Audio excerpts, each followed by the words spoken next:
और ये बसों में हमेशा एक बच्चे को चुल चढ़ती है और फिर वो बाहर किसी बाइक वाले पे थूक देता है। बाइक वाला स्लिप खा के गिर जाता है, उसकी बाइक वगैरह टूट जाती है। हाँ, वो थूक की स्पीड बहुत तेज थी। बाइक वाला तो सिग्नल पे खड़ा था, वो हमारी बस रुकवा लेता है। अंदर सब हरामी बोल रहे हैं हमने नहीं किया, तो वो अपना हेलमेट का कैमरा चेक करता है, पर उसमें वो बच्चे की इमेज बहुत ब्लर आई थी क्योंकि बहुत फास्ट हुआ था सब। पर बाइक वाले को पता नहीं था कि ये इमेज ब्लर नहीं है, वो बच्चा ही धुंधला दिखता है। सब कुछ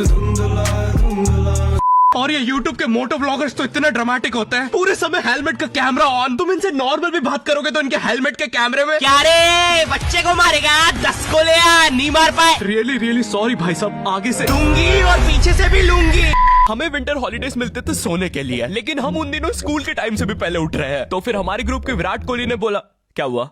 कम ऑन यार, सबके ग्रुप में एक स्पोर्ट चैंपियन विराट कोहली बच्चा तो होता ही है। हमारे विराट की कहानी है कि उसके पापा ने उसे बड़ी उम्मीद और प्यार से क्रिकेट की किट और बैट लाके दिया था कि उनका बच्चा सच में विराट कोहली बनेगा। लेकिन फिर वो एक दिन फुटबॉल के साथ खेलते हुए पकड़ा गया, वो भी क्रिकेट किट में। बेटा पापा आप जैसा समझ रहे वैसा कुछ भी नहीं है, शर्म नहीं आई तुझे?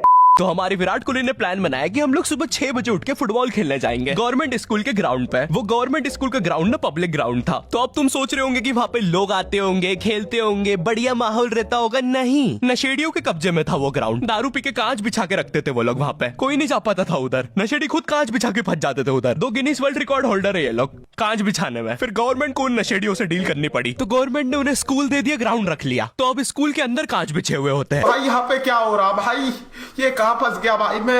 बचपन में मेरी मम्मी हमेशा बोलती रहती थी कि बाहर जाके खेलो। अब बाहर मेरे मोहल्ले के बच्चे भाई वो ऐसे अजीब अजीब से गेम्स खेलते थे। कहीं ड्रैगन फ्लाई में रस्सी बांध के उसको पेट बना लिया है, कहीं नंगे भाग रहे टायर के पीछे लकड़ी मारते मारते। मेरी मम्मी को उन पे दया आ रही है कि बेचारे गरीब बच्चे किसी भी चीज से खेल लेते हैं। फिर हमारी कार पलट जाती है। हाँ, वो टायर हमारी कार का था।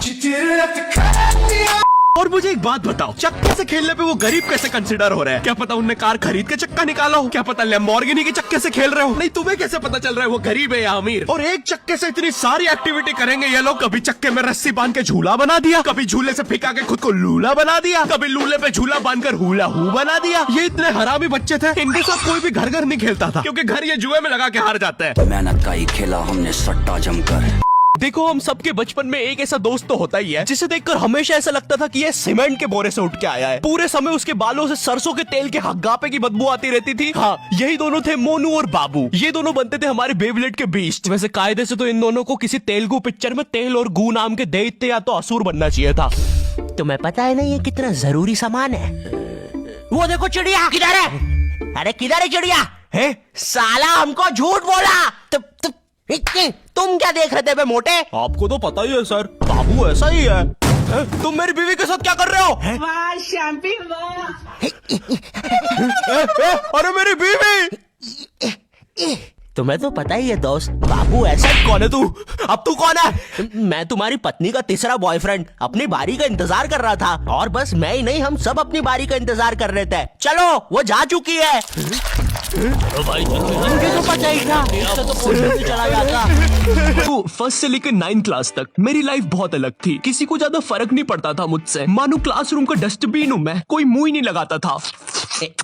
अबे श्रीवास्तव, क्या कर रहा है यार ये? माँ बाप ने बस कचरा खाने ही सिखाया क्या?